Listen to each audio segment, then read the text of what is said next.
Force feedback has always had one huge problem. It costs too much. But MOZA has fixed that by making the world's cheapest force feedback yoke. And somehow it's better than the AY210. Watch this. That's elevator droop. The surface sagging under its own weight with no airflow over them. This is just a tiny thing, scratching the surface of force feedback. But it's the exact thing that separates real force feedback yokes from just spring yokes. So quickly, this is the AY90. It's smaller, it's lighter, it's cheaper, and on paper, it should feel like a downgrade. Here's the question I actually care about. What did you lose? Because that's usually the catch with a cheaper version. And I'll be honest and upfront with you, there are a couple of things that I don't love. But the AY90 is MOZA's new entry-level force feedback base. Same idea as the big AY210, just shrunk down for people flying at a desk. And the first thing I'll say, and honestly the best for consumers, is it actually comes with desk clamps in the box. Finally, because in the past with the 210, you had to buy this separately. But sadly, just like the AY210, the yoke isn't included. You'll need to grab that separately or look for a bundle deal. MOZA also sent over the brand new MFY Pro. Now, both the AY90 and AY210 share the exact same hot swap mount, so this handle will work on both, and it's pretty much identical to the standard handle except for one thing. The touchscreen display, which lets you pull up engine performance, your artificial horizon, checklist. You can even see what the force feedback data is doing in real time. And the MFY Pro is expected to sell for around $299 US, or around 549 Australian dollars. It's super cool, but it's not the main focus of today's video. Now, the yoke itself has a brand new front panel. It's the same design language, but kind of mimics a Cessna 172. We've got 2 battery switches, 2 avionics switches, a magneto, and instead of that landing gear lever, we have 2 sliders, which is a very strange choice, but I'll come back to that.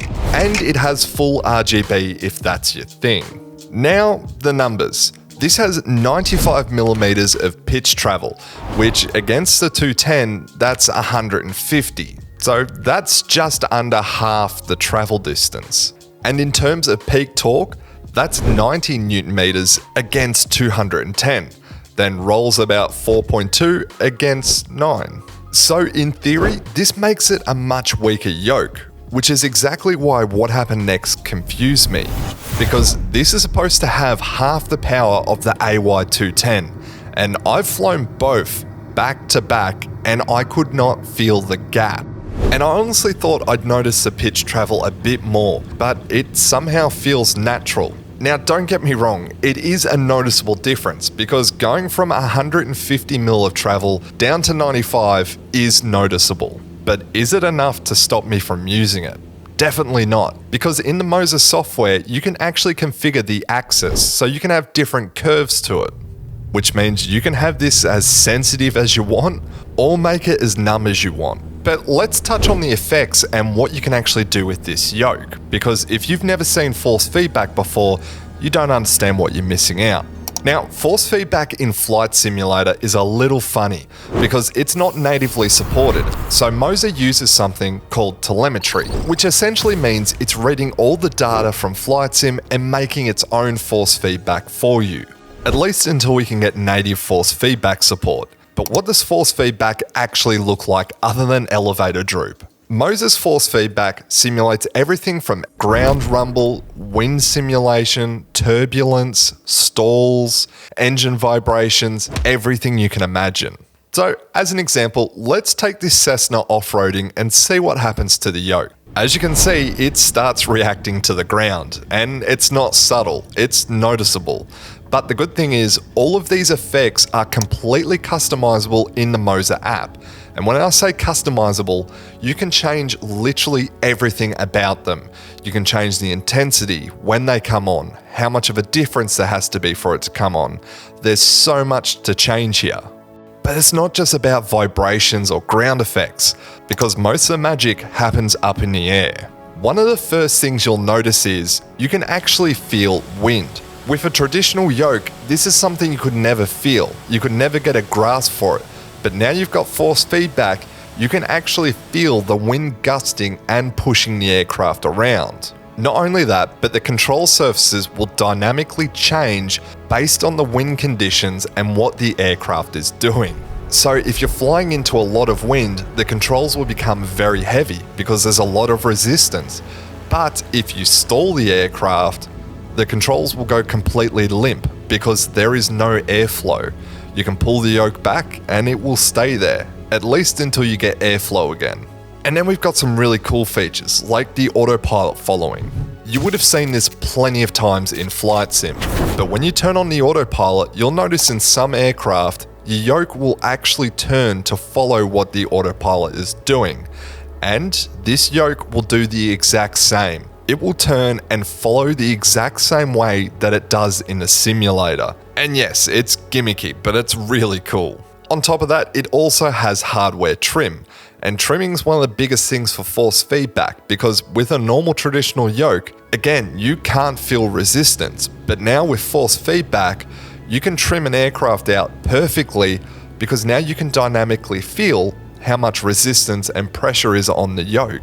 And those two sliders I flagged on the front of the panel earlier, worth a quick mention here. In use, they're fine as programmable axes, but it's also a rather strange design choice. Because of the placement of it, it's quite awkward and weird to actually use while flying. On top of that, I feel like most people that are buying a force feedback yoke would likely also have a throttle. Now don't get me wrong, I like what they've done here because it's the same philosophy as a joystick. Most will have a built-in throttle, even though most people also have a throttle. But a joystick is slightly different to a yoke. But I can understand it because they've gone for more of the Cessna style and they don't have a landing gear lever. Personally, I would have much rather just seen a programmable button or even just a more refined landing gear handle. It's a minor gripe, it won't stop you from flying, and it's probably pretty useful to some people. And that brings us to the price. At the time of recording, the AY90 base is priced at $399 US. That's for the base unit, not including the yoke. That's obviously not a small investment, but when you compare it to what's actually on the market, it's priced pretty well. Just to put it into context, that's around 699 Australian dollars. And for around a similar price, you can get the Boeing Thrustmaster yoke, and that isn't force feedback. Now, let's talk about the build. Coming from the AY210, which is basically machined out of a solid block of aluminum, this is plastic. And I want to be upfront about that. Don't get me wrong, the quality is high, but it's a matte black plastic and it feels pretty solid. However, it will scuff a mark over time, but that's the reality of a matte finish. On top of that, you can also notice some very minor flexing when pressing down from the top of the unit.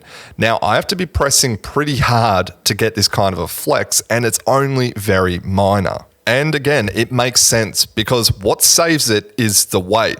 This thing is noticeably lighter than the 210. And when you're living with a yoke mounted to your desk every single day, that makes a bigger difference than you'd think. And it's a pretty fair trade in my opinion. But here's the thing that really shocked me, the roll axis. On the AY210, when it's powered off, there's a very subtle cogging sensation. A slightly mechanical notching feeling when you're moving through the rolling axis. It's only very minor, it's not dramatic, but once you feel it, you kind of notice it's there. My point being, the AY90 doesn't have this at all. The roll axis is completely smooth, glass smooth from end to end. So ironically, the smaller and more affordable yoke actually feels a lot better to me.